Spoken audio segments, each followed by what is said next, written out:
ओम शांति। बाबा कहते हैं बच्चे, तुम हमेशा हर्षित मुख हो, ज्ञान की वर्षा करो। अगर तुम किसी के नाम रूप में फंस जाते हो तो फिर हर्षित मुख अवस्था में ज्ञान नहीं सुना सकते। तो अपने को, मन बुद्धि को बाबा की याद में लगाओ, और जितना याद करेंगे उतना इस शरीर से अनेक जो विकर्म पाप हुए हैं वो धीरे धीरे खत्म होते चले जाएंगे। आत्मा के अनेक जन्मों के पाप वो धीरे धीरे नष्ट होते जाएंगे। तो आइए आज हम बाबा का 5 तारीख का साकार महावाक्य सुने। सार में है, मीठे बच्चे, तुम्हें अभी नाम रूप की बीमारी से बचना है, उल्टा खाता नहीं बनाना है, एक बाबा की याद में रहना है। प्रश्न, भाग्यवान बच्चे किस मुख्य पुरुषार्थ से अपना भाग्य बना देते हैं?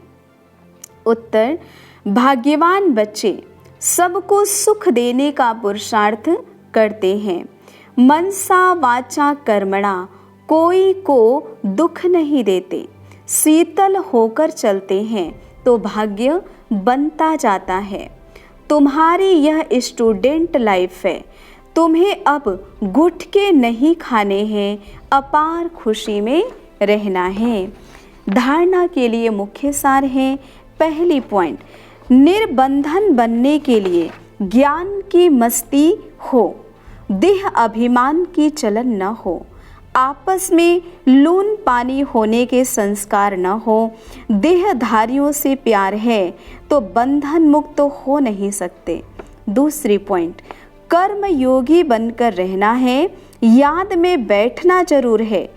आत्म अभिमानी बन बहुत मीठा और शीतल बनने का पुरुषार्थ करना है। सर्विस में हड्डियां देनी है।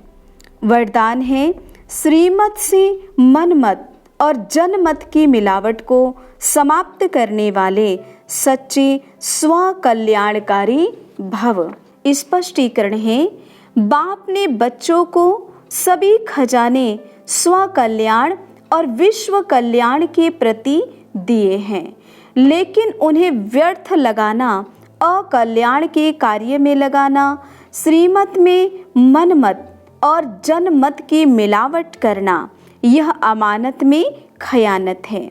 अब इस खयानत और मिलावट को समाप्त कर रूहानियत और रहम को धारण करो। अपने ऊपर और सर्व के ऊपर रहम कर स्व कल्याणी बनो। स्व को देखो, बाप को देखो, औरों को नहीं देखो। स्लोगन, सदा हर्षित वही रह सकते हैं जो कभी भी आकर्षित नहीं होते। अच्छा, ओम शांति। आज बाबा ने स्पेशल हम बच्चों को कहा कि हम सभी के जीवन में अक्सर 2 मार्ग खुल जाता है अगर हम भगवान की श्रीमत पे नहीं चलते। पहला है जनमत, दूसरा है मनमत। जब हम जनमत माना अन्य लोगों की बातों में आ जाते हैं, या फिर मनमत आता है परिस्थितियों के अनुसार अपने को चेंज करने लगते हैं। तो ऐसे दोनों परिस्थिति में भगवान ने यही कहा कि बच्चे श्रीमत को देखो। भगवान ने श्रीमत दी हुई है, श्रीमत मिलती है मुरली में, अव्यक्त मुरली में, और श्रेष्ठ चिंतन बाबा की याद में, है ना।